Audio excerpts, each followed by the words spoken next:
Spera Nichta, no matter where in this wild, wacky, and sometimes wonderful world you might be. Thank you for making the Highbury Squad part of your day. No, this is not a Victor Gyökeres number 14 football show. We are switching gears, and as always here on Highbury Squad, supporting our Arsenal women, and some of them with another big game coming up this weekend where legends can be solidified in history forever once again. And we have one of our favourites back at Squad Central to help us do that. Let's rock and roll, squaddies.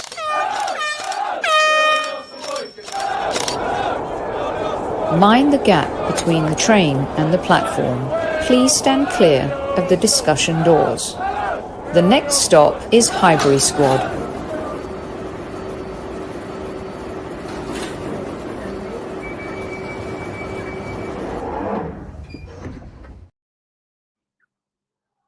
So many of you may be out on a summer Friday night enjoying food and friends and family. We go when the great guests go. You know the rules here at Highbury Squad. And for those listening on our audio platforms on Apple and Spotify, please make sure to leave a review and subscribe as well. And those listening on replay on YouTube, which many of you will, make sure to have your comments heard in our football democracy. Welcome back to Squad Central, award-winning journalist and writer for The Guardian, one of my favourites, the GOAT, Suzy Wrack. What an introduction. Love it.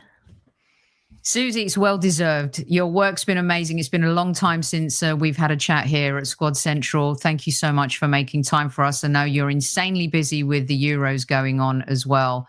But I couldn't think of a better person to talk to with everything that's happening in women's football right now. It's so exciting the way the game is progressing and moving forward. Real quick before I get to specifics about Arsenal women, Lionesses, Euros, don't want to forget our girl Caldente, who's playing on the opposition side, who's just been an absolute baller this year. The last season, we saw audiences go down a little bit, viewing figures go down a little bit. The high of the Lionesses winning at Wembley, helping the game evolve in England. I still think the product in Europe right now is much more exciting than the game here in the United States. What was your takeaways of last season, considering this season, pretty much every game is going to be available for fans to watch on Sky and the BBC? Yeah, I think the attendance one is interesting because it did drop, but it was like a minimal drop from sort of around just over the 7,000 mark per game to just over the 6,000 mark per game. So it's still an uplift on pre-2022. So still, a decent showing, relatively speaking, signs of growth. Then obviously we didn't have a big major tournament last summer, so there's a bit of an impact there. I think we will see that increase sort of with or without this major tournament to a certain extent this coming season, because we've got more games being played at big stadiums. Obviously, Arsenal's commitment to playing all the WSL games at the Emirates is like a huge bonus because that's a massive uplift to a lot of these figures. But also, I think it sets a standard, right, in that if you set the games there regularly and people know they're there and people expect them to be there, then they'll go. And one of the biggest problems with kind of attendances is growing them is a lack of I suppose clarity on where they are, when they are, and how you get to them. It's like an accessibility question. A lot of the stadiums, the smaller stadiums that a lot of these teams use, are in quite awkward locations, not that easy to get to. Particularly the early kickoffs can be very problematic travel wise. The train system in England is not amazing. And then you've got the issue of the fact that where will the game be? Will it be at the Emirates? Will it be at Boreham Wood? We know that all of the Arsenal games are at the Emirates this season. That makes a big difference. And I think a lot of clubs are sort of grappling with those kind of questions. So I think we will see an uplift. The Euros will definitely help that, but I think there will be generally. And then the fact that every game is going to be broadcast pretty much on Sky and the BBC. And, they've found this sort of midday Sunday slot that is free from men's football that they're really honing in on. It's got its problems. That early Sunday kickoff is quite difficult logistically, but there's, it's nice to see them being experimental and trying things, I think. Yeah. Suzy, I was going to ask you about the scheduling against men's football. And, we've seen the Euros have to compete. And I say compete because I hate to compare. I'm kind of over this comparison, but it's very easy for people to compare, the men's and the women's game. The women's game has come such a long way since, the last few years. Are we going to see next season less conflict with so much football being played? You got the Club World Cup this summer, of course, pre-season tours. Do you feel like they're kind of going to get into a spot where you don't have a Women's Champions League game competing, say, with a top Premier League game or a game in La Liga or Bundesliga?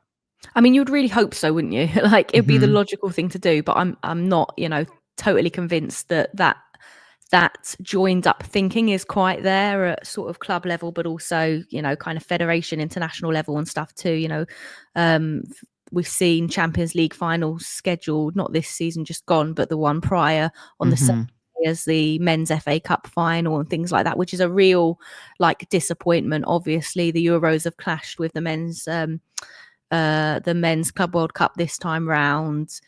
Like you, I'm not a big fan of comparisons, but it's interesting that the Women's Euros has had higher viewing figures in a lot of countries than the Club World Cup has got. So, I think it's the nature of the schedules and the fact that they're so packed makes it kind of impossible to completely avoid clashes. But you would like to think that some of those big key fixtures, there would be a little bit of joined up thinking and people going, hang on a second, let's coordinate on this. Instead of what is generally the accepted thing is that, the men's games are happening, the women's games just have to lump it or move themselves. It's never a question about the men's games possibly shifting location or time or whatever it may be. So I think it's an extraordinarily complicated problem in that the calendars are so congested. Both calendars are so congested, but just on those big events, you'd like to see some kind of movement, but I don't have much hope of that because I'm skeptical. Yeah, no, it always feels like an uphill battle as far as we've come. There's still so much farther to go. Before we get stuck into a little Lionesses and Gunners who are shining at the tournament, what have you made of the Euros so far, quality-wise? Do you feel like it's improved? I guess maybe we feel like the England Euros, of course, it was special because England won Wembley, the home crowd. It adds a whole other dimension, a whole other element. But seeing still fans pack it at Box Park and other locations around the country, amazing. Seeing what's happened in Switzerland with the traffic lights, and you mentioned that the viewing figures. There's definitely a great support for the women's game. Quality wise, how do you feel it's gone so far in the tournament leading up to the final? I think it's been pretty good. I do think it has been a step up. I think what we're seeing in these slightly ridiculous England results, I think, is the fact that the rest of Europe is catching up and has been investing and kind of working quite hard in these interim 3 years to close that gap. And England still have a massive advantage in the level of investment they've been getting has been going on a lot longer than any of the other investments that a lot of the other European nations are getting, and is much, much higher. So they've got the effects of that over the years sort of showing through, whereas a lot of these nations are sort of more recently kind of getting an increase and an uplift in their funding and budgets and support staff around the team and all of those kind of things. So the effects of it will take a little bit longer to show. But I think the whole sort of tightness of the games, the fact that no team has really stood out as you'd maybe say Spain, but even Spain have had up and down moments, and that Germany game was a difficult game for them. Switzerland, I thought, did really, really well against them for a significant portion of that game. So there's not been a team that has just cruised through it, and I think that is it'd be a little bit simplistic to look at that and go, oh, the level's lower because everyone's sort of, having bad moments. But I actually think it's a sign of the fact that everyone is much closer together than they were 3 years ago or more. So yeah, I kind of see it as a positive in that, I genuinely think that there has been a bit of a closing of that gap in quality. And I think England are managing to stay ahead because their investment level is just that bit higher, and they have the like support structures being put around them. I mean, they're in one of the most expensive hotels in Switzerland. Their facilities are insane. Everything is done for them to make them as comfortable as humanly possible, like branded everything. They've got a barista with them, with the barista's dog is out here called Reggie, who is helping kind of entertain them when they get back from matches and exhausted. They get to go and play with the dog, and like there's all these little touches to their setup that just basically make it so they don't have to think about anything else or worry about absolutely anything. So even when the game is the most chaotic thing in the world, they are able to completely switch off from that, away from the pitch.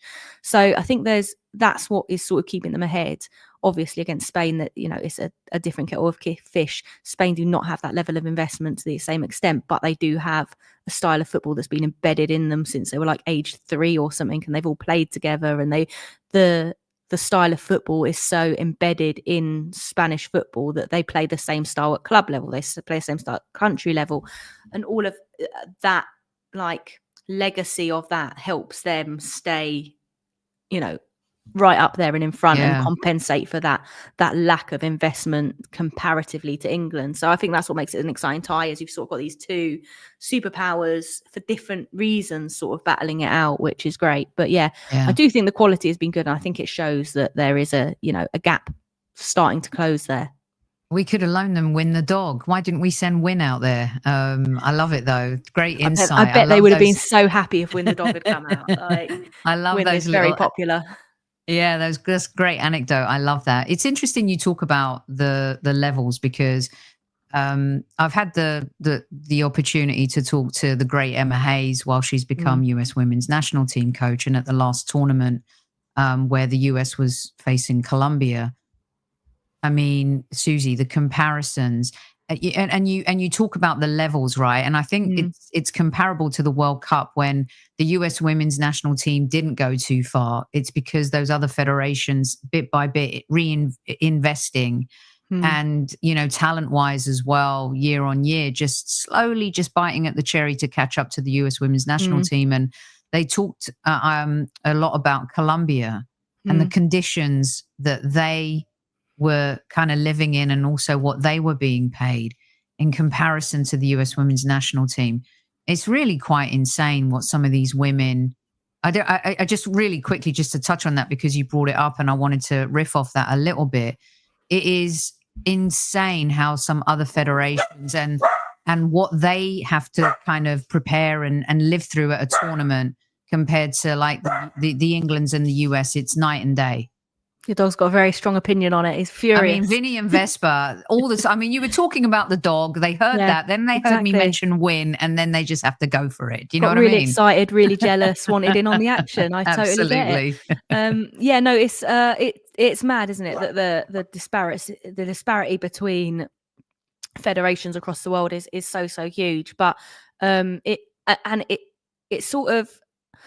So I was thinking about it a lot with Wales in this tournament at the Euros. I think there was a lot of hope about Wales from the Welsh and Welsh journalists. They had seen the men's team go to a first major tournament and do incredibly well and get quite far. And I think they sort of had a hope that they, this Welsh women's team might be able to do the same. And all I could think was that the gap between those teams in the men's game and those teams in the women's game is just so different, right? Like, so for example, when you're looking at that Welsh men's team that did so well, all of those players are like playing at the top end of the men's game. They've all been playing from when they were kids. They've all been in the top academies. They've all been in keep talking, Suzy, keep talking. All good. They've all been in the Premier League, in Premier League teams and things like that. And they are, really kind of, top level elite players. And then you look at the comparison with the Wales women's team, and the Wales women's team is not that level. Like, the players are not playing necessarily all in the WSL or all at top level WSL clubs in the same way. They've not been as professional for as long, and the gap between them and, say, the Lionesses or the Netherlands or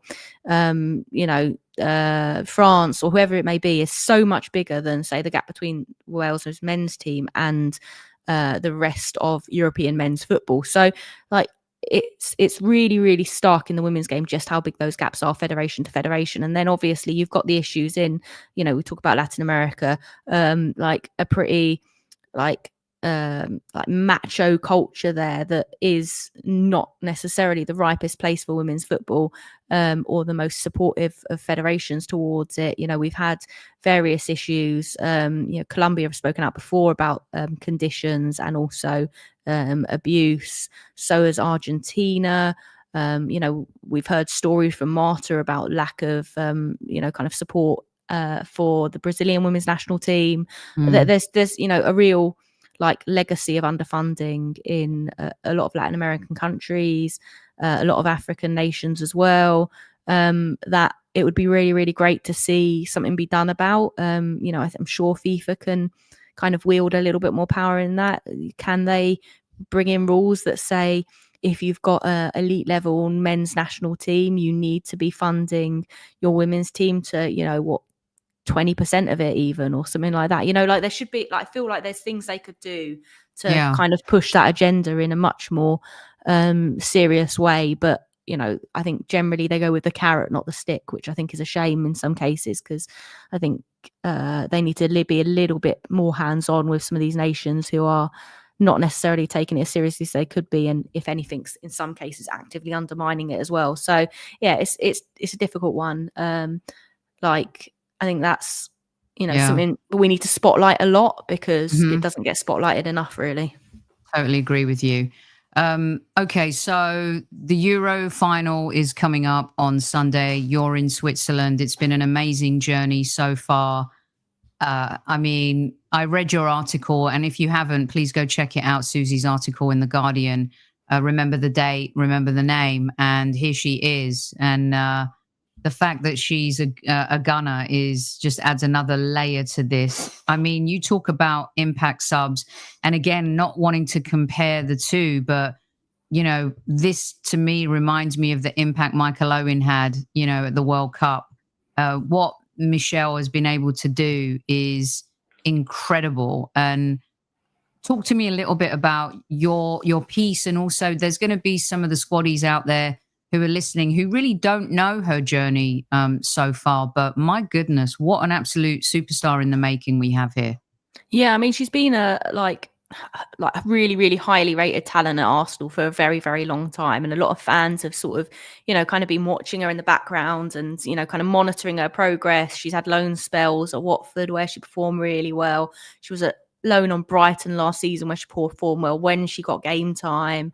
And there's been a lot of rumblings, particularly at England youth levels as well. She's been really, really flying,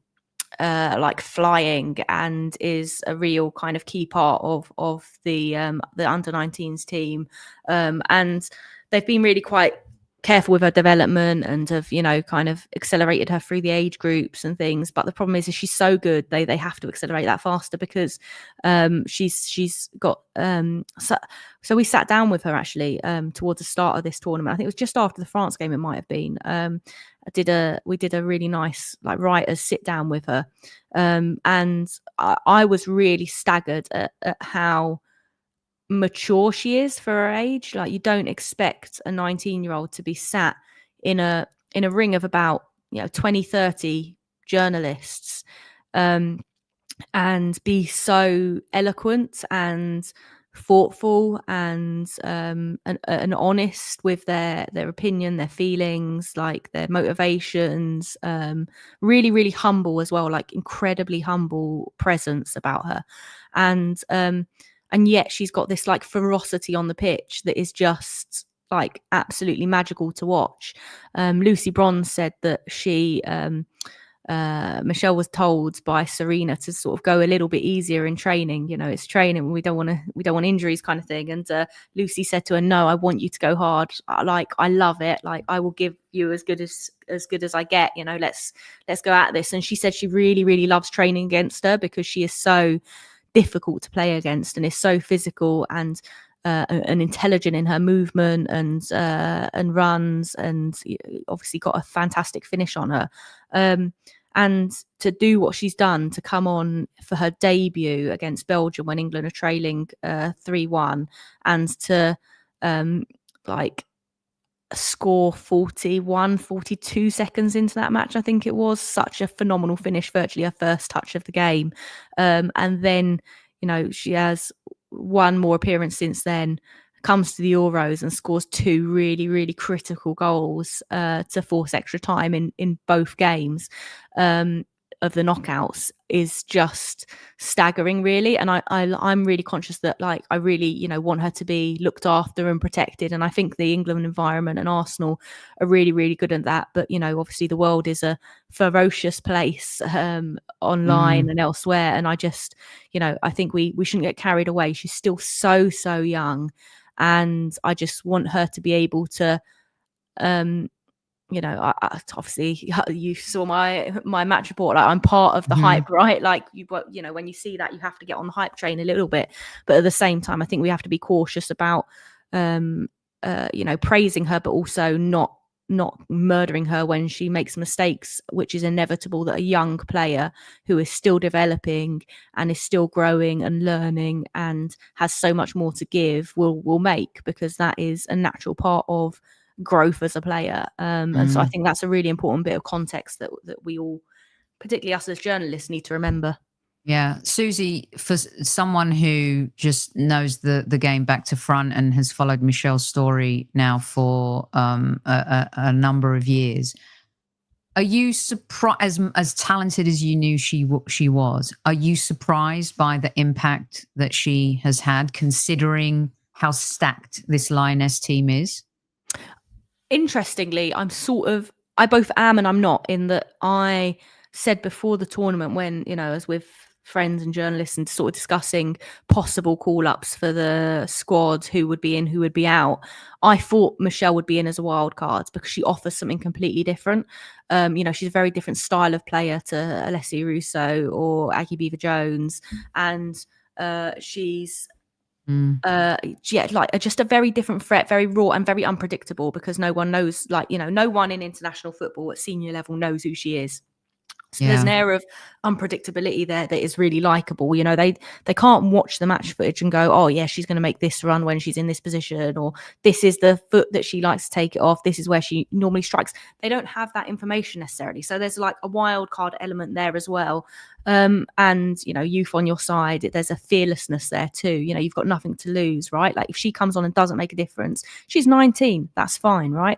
But that then frees you up to play with a freedom that is really exciting. So, like, I'm not surprised in that when England are sort of, you know, struggling, backs to the wall, don't have long left, that Serena would throw her on as, you know, a desperate attempt to save things is not overly surprising for me. I thought that she wouldn't necessarily get much game time because I thought England would potentially do a little bit better performance-wise and it wouldn't reach the point where they're needing to throw her on. So that's the thing that I'm a bit surprised about, that the games have been so dramatic and tense and have had to involve basically throwing on an entire line, an entire team of forwards towards the end through substitutions to be able to get through some of these games. So I wasn't expecting it to go like that. I was expecting the substitutions to be more in a sort of calmer environment and a more like tactical, structured thing and stuff.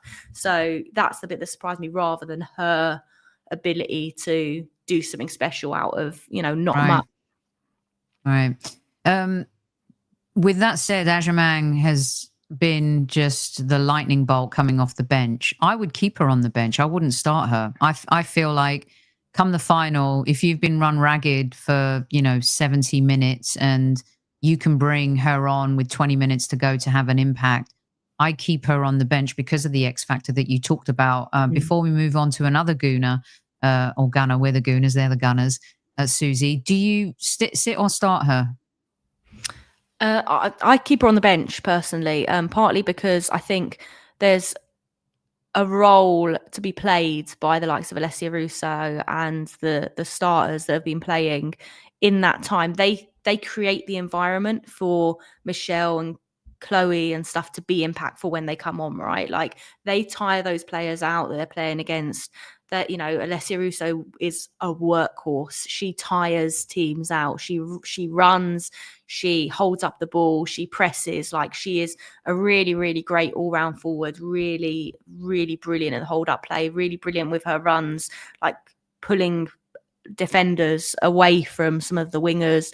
And if you start Michelle, she then has to play that role, right? Like, so it's not going to be the same impact necessarily. It could be great, but she's not necessarily going to have the same impact when she's got to play the role of in a much more structured environment, winning the game and getting through it. So I think for me, you stick because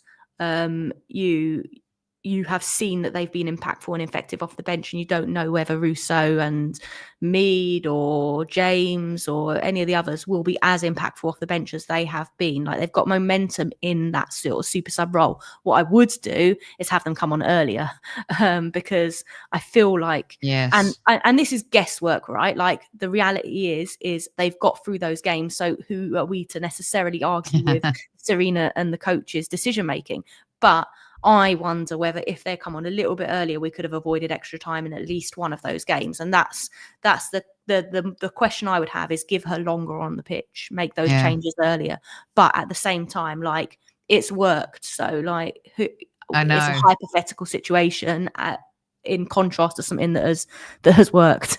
And especially when I know it's really funny because, you know, with Serena, like she's such a baller and she's, I mean, how many finals and what she's achieved in the game. And, you know, in our WhatsApp groups, we're like, why isn't she subbing? What is she doing? And then, like you said, the magic happens, you know, and I don't think it's luck. I think the goals that, you know, they've scored in those moments have been really, really great work goals. And a player that, I mean, Arsenal fans just love and adore. England fans love and adore. And to see Chloe Kelly and Michelle Agyemang kind of together and pull this off the way they have, there's something really beautiful about the senior player and the superstar in the making.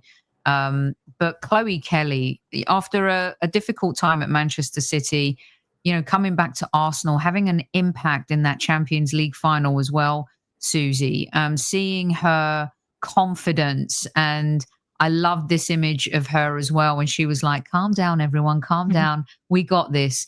Talk to me about Chloe Kelly. And again, a player that I would actually start on the bench to have that X factor coming on. But what a latter part of the season she's had. Yeah, I mean, it's incredible, really. You know, when she talks about not having necessarily wanted to play football in sort of, you know, kind of December, January time, saying she almost walked away from it because she was having such a hard time at City. You know, clearly relations have broken down so completely there. She'd only had one start in that first half of the campaign, had to go public with her frustrations to force the move away from the club, you know, comes back to Arsenal and then has this absolute resurgence. And I think Renee Sleggers has probably been a big part of that, in that I think she really kind of, you know, like backed Chloe, and you know, for a player who hadn't played much football at all that season, obviously still training and stuff, but you know, hasn't played a huge amount of football up until January, to then come in and play such a significant role as Arsenal go on that run to the Champions League final and win, is huge. That shows a lot of faith in a player that you know, kind of hadn't been performing for City for some time because she hadn't been getting the games. So they're like, it's great. And I think the thing that we're all quite endeared to about Chloe is her swagger, right? Like she's got this attitude that is just like infectious. She's the Thierry Henry celebration is just epic. But like you said, the sort of calm down, don't worry, I was going to score that penalty, it was going to, it wasn't a problem, it being saved, I had it under control kind of vibe. That's her character, right? Like she's got a real sort of cheeky vibe to her, and it's just so infectious, so fun, and it spills into her football, right? Like when she comes onto the pitch off the bench, she plays with that attitude. She like runs with the ball at her feet as if she's going to make something happen, as if she knows that she's going to make something happen. And there's just a confidence like brimming in her that is really, really satisfying to see. And to have to be at a point where you're on the cusp of being dropped by everyone. England because exactly, but you've already been dropped by City, but as a result that England have like dropped you for I think at least one camp if not two, and you're suddenly panicking about your like place in the squad, having been for the Euros, having been the hero in 2022, to then turn around to what we've seen in these last few weeks after a Champions League win as well, like just staggeringly like heartwarming as well as like great to watch. She's just such an entertainer. Yeah, she really is an entertainer. And are you starting her on the bench as well? Yeah, definitely.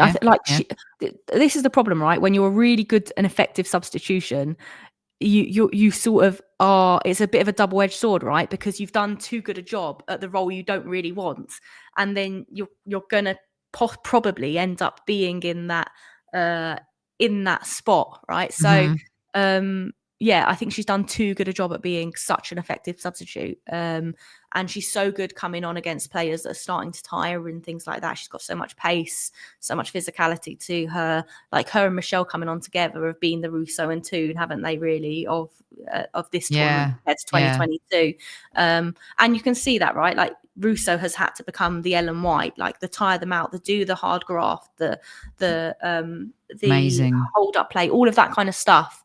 And now, and she's had to step away from that super sub role, and Michelle has stepped into it, and that's the reality of sort of tournament football and the kind of like relationship between subs and starters that you have to have. I don't think it's the same that you could just swap them around and they're still going to be as impactful, because it's a very different type of role.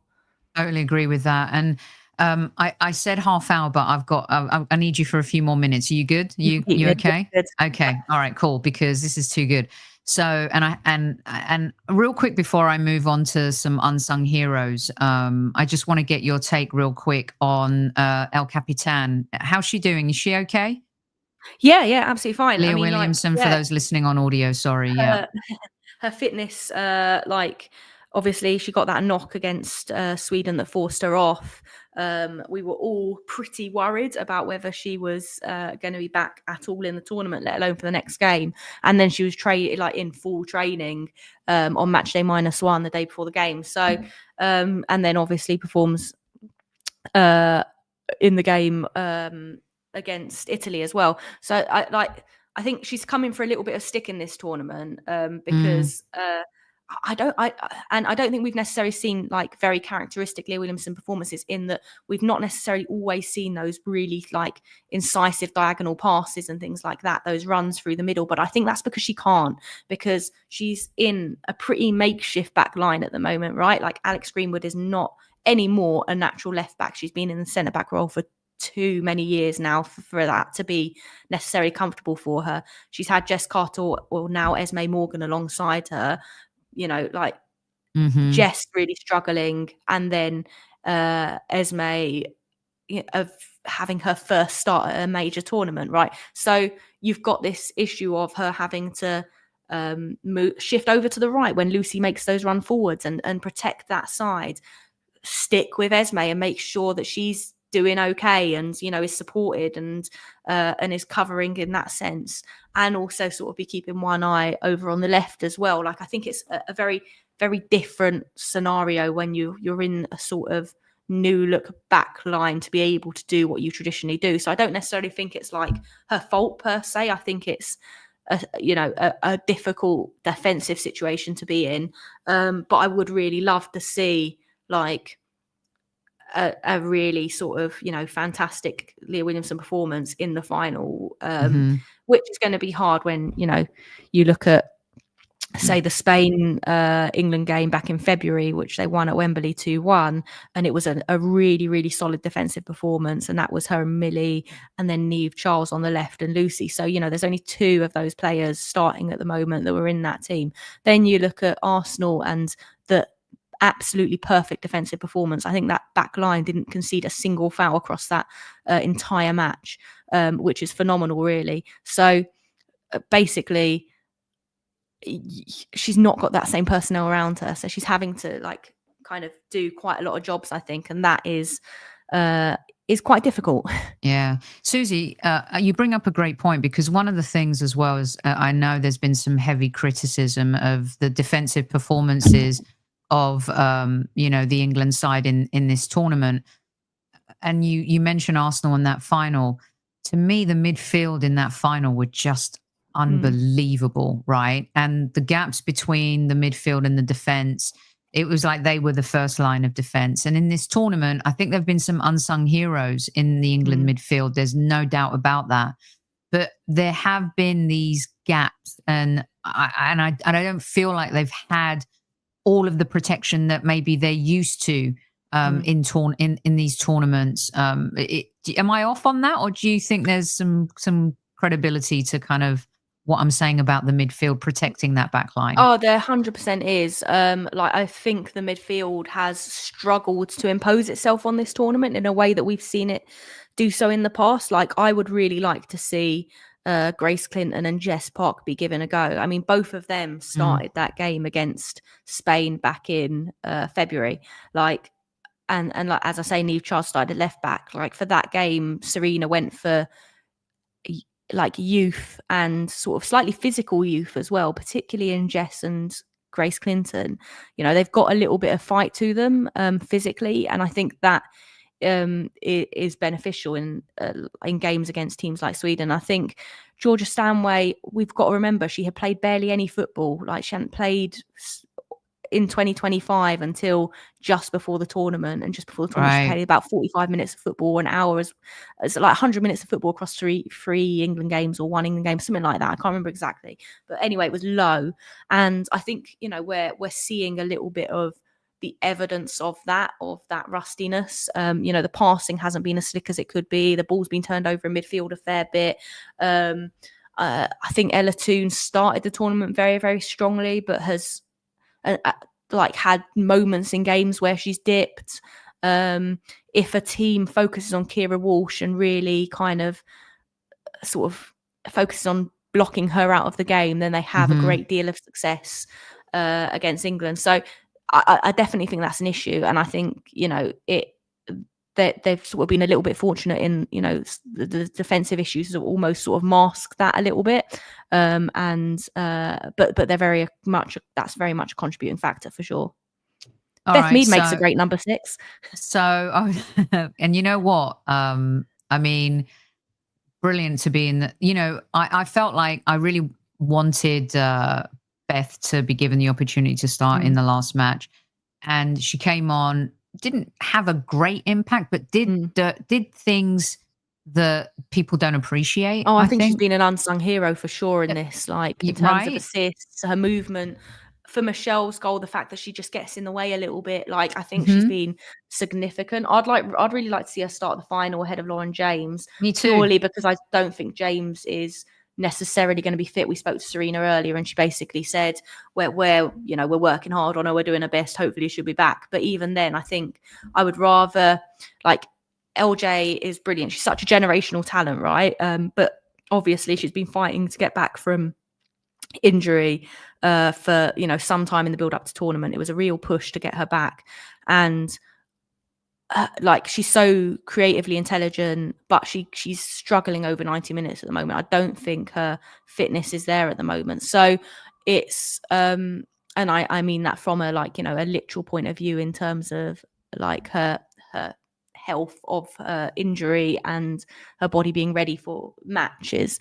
So in my mind, you get very selective about how you use her. Now, that could be you start her, but you don't keep her on very long because she will fade. Or you start someone like Beth or Chloe, and then you bring in LJ off the bench if you're struggling to break through a team because she has the creative genius to be able to unlock a defence in the way that Bob Matty did against Germany, right? Like that moment of magic that just gets you through. Same as Bob Matty did against Switzerland as well. It was that moment of magic that led to the first goal that really unlocked it. So I think that that's the issue for me. I would start Beth and have LJ and use her at an opportune moment in the knowledge that I don't think she's fit enough at the moment to be able to play for 90 plus minutes. I totally agree with you. And I know Lauren James scored that amazing goal and stuff. And it's easy to say certain players are having maybe a better tournament or a bigger impact because they score goals like that. But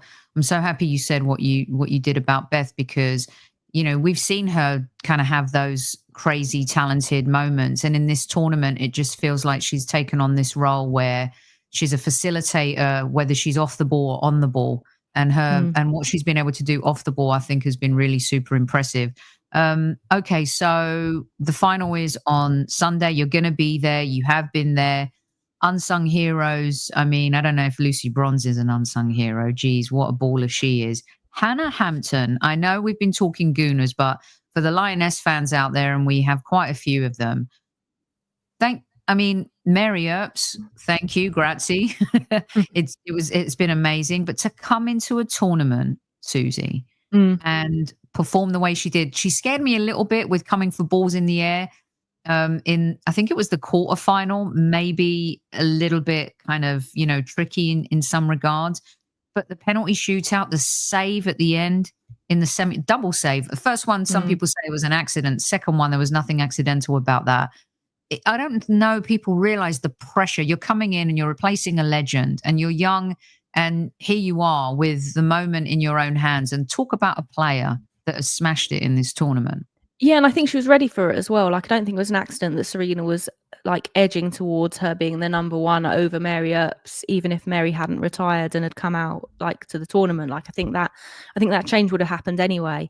It's a lot of pressure to heap on a young player when there's no backup behind her really with international experience. Obviously neither Anna Morehouse or Kiara Keating have made their senior debut yet. So it's a huge ask for Hannah to then shoulder that.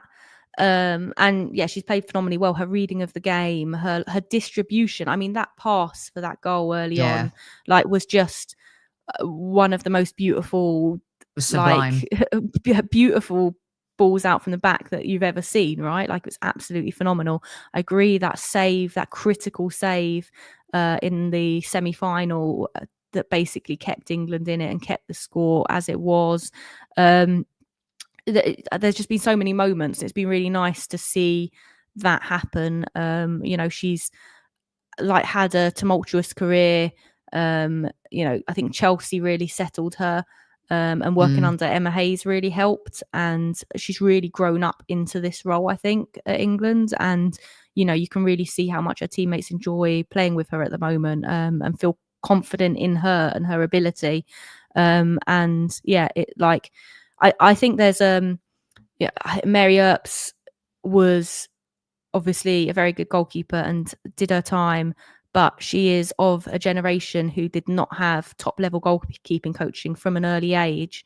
It's only this sort of newer generation that have had sort of, very, very early age top-level goalkeeper coaching. So it's despite Earps not being that old necessarily for a goalkeeper, the new generation are that cut above because they've had that long-term coaching. So I think you're going to see that from a lot of the sort of younger generation of players. And I think Hannah is ahead of that because she did have some pretty top level goalkeeping coaching earlier, maybe than the rest when she was, playing in Spain and things as a child. So I think that's a sign. She's a sign of things to come. She's a sign of of where the level is going to get to. But I think the world is her oyster at the moment, and she could easily be one of the best keepers in the year.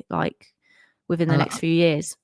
You love to see it. You love to see a player like her step into an arena like that and absolutely boss it. Okay, before I get to a WSL question for you, I'm going to get you out on the big game. You're going to be there, and I mean, it's like, talk about legends. I mean, the Spain team. We can't forget about our very own Mariona as well, who we love and adore, but not on Sunday.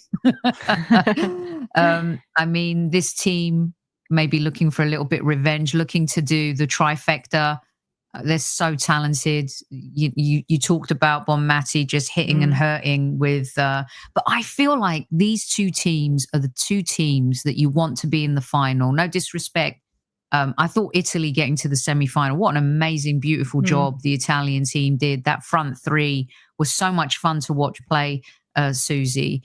And Germany, I had them picked as a dark horse, you know, in a bit of a transitional phase still, with a couple legends playing in the team as well. But these two teams, I feel England and Spain have those players, the X factor that can change a game on a whim. What do you see happening on Sunday?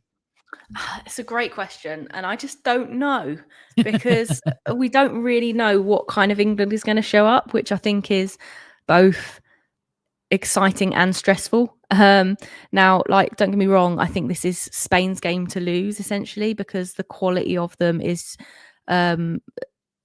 just phenomenal, and they've got a real clarity to the way they play football. And obviously England haven't really had that in this tournament. It's all been slightly chaotic. But then they've got this grit, this like never say die grit.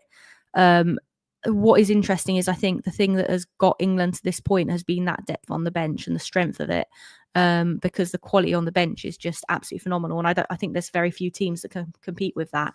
That said, probably the one team that can compete with that depth on the bench is Spain. They have phenomenal depth, you know, Ateneo del Castillo and Salma Paralluelo, and like really good Alba Redondo, like really good players who can come into that game and be impactful. I think maybe the USP for England is that depth that they have has a degree of flexibility in terms of where they can play. You know, I think we've seen, you know, like I say, Beth Mead being asked to come on against Sweden, playing in the six, being asked to do the same against Italy. Like, you know, there's so many players who can play in different positions all over the park for England. And that degree of flexibility could be a small advantage to them. But yeah, I mean, I like, prediction wise, I said it on the Guardian Women's Football Weekly podcast that, like, I think it's going to be a Spain win, but that's my head talking. My heart says England can get through it. What was Faye's? By the way, if you're not listening to the Guardian Women's podcast with Suzy and Faye Carruthers, you're missing out. It is the best. There's no better women's podcast out there. They're really, truly, their insights are unbelievable. I'm curious what Faye's prediction was. That's a good question. I can't remember. I think it was an England win. I think it was, but I just can't. I can't remember. But if you know, as a listener of the pod, you'll know that my predictions are usually absolutely shite. So I wasn't going to say anything. Exactly. So the you know, the logical thing for me to do is to like try and play it a little bit as if I'm that actually superstitious, but like play it a little tactically and say, oh yeah, definite Spain win. And then I usually predictions will be as usually crap. But Suzy, my one prediction was that Michelle would go in the squad. That's my only. Well, you got that right. You got that. Fame. You got that right. And you know what? I love how football makes fools of all of us. Oh, yeah. At any given moment. That's a beautiful I've worn thing the same about it. T-shirt to every single England game except the France game. Oh, okay. A few of us like have this. And sat with the same people, and like you're just suddenly, I better go and make sure I've literally just stuck a wash on downstairs in the basement of this apartment building because I need to have the T-shirt washed because I can't be the cause. As if my clothing has that much influence. You know, I love it as much as kind of, you know, you're an award-winning journalist and broadcaster, you're also a fan, right? And at the end of the day, you got to wear that T-shirt, the superstitious side of us football fans. You can't help get sucked into it. It's a nothing T-shirt. It's just a blue Adidas T-shirt, like, you know, one of the old school ones, 3 stripes down the sleeve. Like, it's literally just a pretty plain t-shirt, but because I didn't wear it for the France game, then I did for the Netherlands game, I've worn it for every game since, because I'm a lunatic. Brilliant. I want to see a picture of you on you can just send it to me or put it on social media of you in the blue t-shirt. That'll be amazing. Right, we're going to get you out on the WSL real quick. The schedule came out today. Before I get your take on that, an amazing moment for Arsenal women and women's football. Olivia Smith, record-breaking signing. It's really funny. A good few weeks ago, I spoke to Naomi Girma as well, who, correct me if I'm wrong, she was the biggest signing prior to this signing for Arsenal women. And Naomi, of course, is more seasoned, comes with the pedigree's been there, won the t-shirt and done it. Olivia Smith, what a moment for this young player. What can you tell us about Olivia coming from Liverpool, another huge talent that people have been talking about, but now she's a gunner? Yeah, hugely exciting prospect, and already performing. And the fact that she's done what she's done in at Liverpool, where the service isn't as great, where you're not going to see as much as the ball necessarily, to have a player who has been able to do what she's done, to be able to get the goals she's done, to be able to be as creative as she has been in that environment, which is not as top level as Arsenal, is significantly underfunded. I think more needs to be made of the fact that Liverpool women's team is so comparatively underfunded, whilst so much is made of the successes of the men's team. I just think that's a real rubbish situation to be in. But same with Man United, right, Suzy? Man United the same. Exactly that. But Liverpool having success, Man United men are also in crisis. So you're the whole club is in crisis. But the Liverpool, what is their excuse? They've got no excuse. They're flying high. True. There's no reason not to back it. There's also no reason for Man United not to back it. Don't get me wrong, but they've almost got a little bit more of an excuse in that sense. But I 7 goals in 20 games or something for Liverpool. In that environment and those circumstances and managerial changes and all, kind of a much lower level of player around you, with no disrespect to those players. I just really, really excited to see what she can do in an Arsenal shirt. She's got just so much potential. And I think she'll slot in really well and provides a level of competitiveness.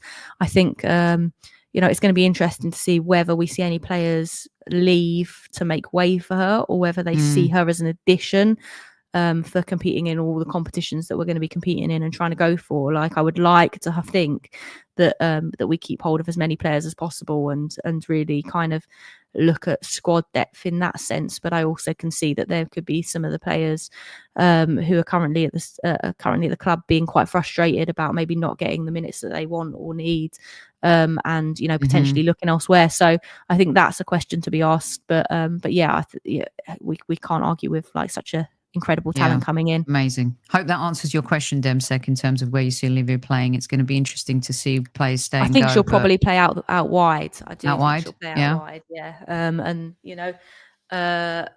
maybe she'll get a shot through the middle as well. But I can see her being played out wide.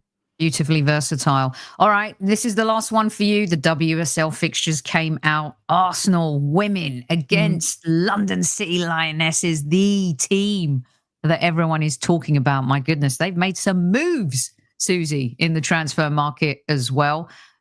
You've got them, and then Manchester United, West Ham, London Derby, then United. We don't play Chelsea until a little bit later on, which you were telling me in the green room surprised you. But real quick to get you out on this one, the WSL fixtures. Can the Arsenal win the title? Are they going to knock Chelsea off that perch? Oh, I mean, it'd be nice, wouldn't it? I like even for any other team, a City, a United, anyone. I think it'd be. I actually really like her. I love Sonia Bonpastor. I think she's fantastic. When you're cool. Obviously, I'm an Arsenal fan, I always have been, and I love Arsenal. But I don't have the hatred for the other teams as I do for within men's football. It's not because I spend so much time with the players and the staff and the managers and press officers and everyone. You build up a real affinity with pretty much every team, even Spurs. But yeah, I really like Sonia. I really like a lot of the Chelsea players. There's some wonderful people to interview at that club, and some really, really good staff working there. Some great people involved behind the scenes. But I just think it's not very good. It's not a great look for the league to have them being so dominant. And I know that some of the title races in recent years have been actually very, very tight, a lot tighter than sometimes the numbers suggest, particularly last season. But yeah, I think it'd be good for the league to see it mixed up a little bit. And obviously, as an Arsenal fan, I would love to see it be Arsenal that do that. Can they do it? I 100% think they can. And I think there will be a real, I think, a real weight off the shoulders, like a bit of a millstone off from the Champions League win. Like, they know they can be the best. That there's going to be a level of confidence there and a level of swagger that you just cannot you cannot create artificially. And I think there is huge potential to do really, really well this season. And I think Renee is a phenomenally tactically astute manager. So yeah, they can. But yeah, I can't wait. We've said that for quite some years, I think, as well. Yeah, I can't wait to see what Renee does in the league with an entire season under her belt. I mean, the Lyon and Barcelona games were just unbelievable. That final was just masterful, and was so stoked that, she was able to succeed the way she did. And I agree with you. I think winning another Champions League and going into this against the treble winners, and I like Sonia Bonpastor as well. And it's funny because I actually wanted her to be Arsenal manager at one point. I'm sure many of us did. But am I bastardizing her last name, by the way? Because I've heard people pronounce it differently, and I've always said Bonpastor, but my record for pronunciation is poor, so I wouldn't necessarily go with me. I tell you what, you go on, Suzy. I was just going to say one of the actual really interesting things about the fixture list is that in the press releases, WSL Football say that they have our work. Obviously, we've not got the Champions League schedule yet, but they've said they're working to try and make sure that matches involving Arsenal, Chelsea, and or Man United, if they get through, being scheduled on Fridays or Saturdays to try it prior to Champions League weeks, to ensure that there's a minimum of 2 clear rest days before any European fixtures from a player welfare point of view. And I think that's a really interesting step, and it's something that a lot of the clubs that compete in the Champions League in England have been calling for a very long time, because a lot of the other leagues really look to arrange fixtures around their Champions League fixtures so that they can really compete in Europe and are not held back by sort of really tough fixtures around those ties. So it's interesting to see that WSL Football is starting to do that as well, and really try and are recognising that there is benefits to the league if there is successful English teams in Europe. So that's a good step, something that people have been wanting for some time. Love that. And we love you, Suzy. You can follow Suzy at Suzy Wrack. Please make sure that you go read her articles in The Guardian. We appreciate you. I know it's a crazy busy time being at the tournament. Enjoy Sunday as much as you can. And thank you so much. Make sure you listen to the Guardian women's podcast with Suzy and Faye Carruthers. And it really is, you won't regret it. Trust me. Suzy, any parting shot for the squaddies that you want to share? No, I mean, what is... I'm just praying on Sunday for no extra time. Like, having done two extra times in a row where you're basically you have to rewrite the top of the match report about 10 times. I'm just absolutely desperate for no extra time. So that is I've been so brain dead this past week. I spent 5 hours trying to write my match preview last night because I've basically just run out of words to write. So the idea of having to write multiple tops again, win, lose, draw, extra time, penalties, I just cannot face it. So just pray for me in the press box. We will. We'll be praying for you and thinking. Just remember that we're all struggling. Send your prayers, squaddies, and thanks to Suzy again. At ease, everyone, and look out on the community page for an upcoming show on Gyökeres. Share this one with everyone, people. Some brilliant stuff from Suzy. We'll see you next time. At ease, and don't forget to tell your loved ones you love them.